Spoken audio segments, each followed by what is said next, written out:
छोटे से गांव में रामू नाम का एक गरीब लड़का रहता था। रामू बहुत ही दयालु और ईमानदार था।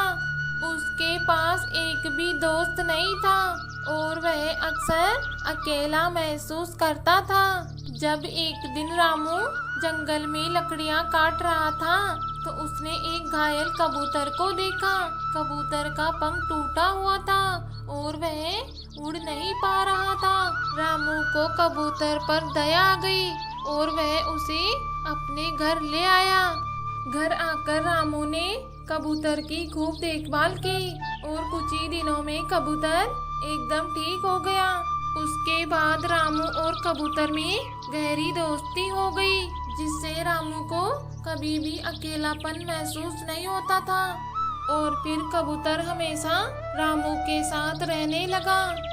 एक रात जब रामू सो रहा था तो उसने एक अजीब सी आवाज सुनी तो वह हड़बड़ाकर तुरंत खड़ा हो गया।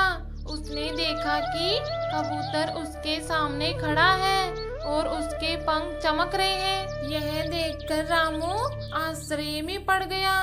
फिर कबूतर ने रामू से कहा, रामू, मैं एक जादुई कबूतर हूँ।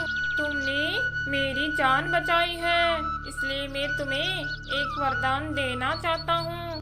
तुम मुझसे जो कुछ भी मांगोगे वो तुम्हें मैं दे दूंगा। रामू यह सुनकर बहुत खुश हुआ।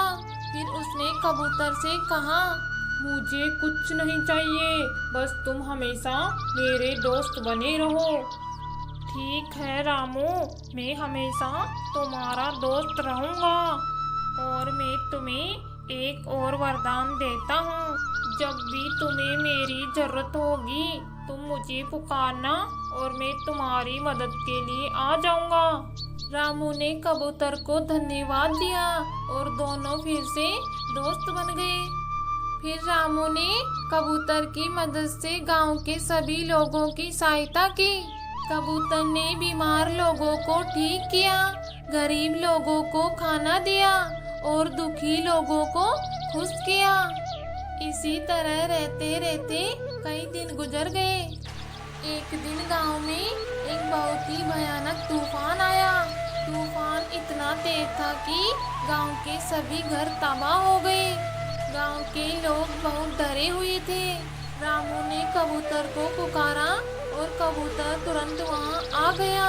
कबूतर ने अपने जादुई पंखों से तूफान को रोक दिया और गांव को बचा लिया।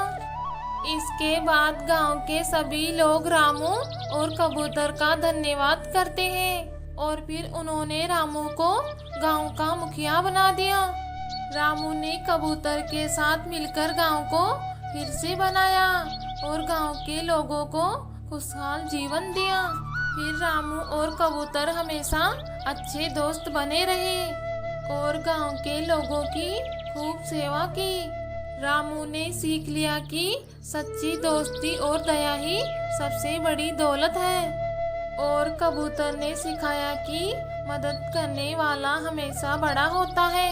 दोस्तों, कैसी लगी आपको ये कहानी? ऐसी और नई नई मज़ेदार कहानियाँ देखने के लिए हमारे इस वीडियो को लाइक और चैनल को सब्सक्राइब करना ना भूलें। धन्यवाद।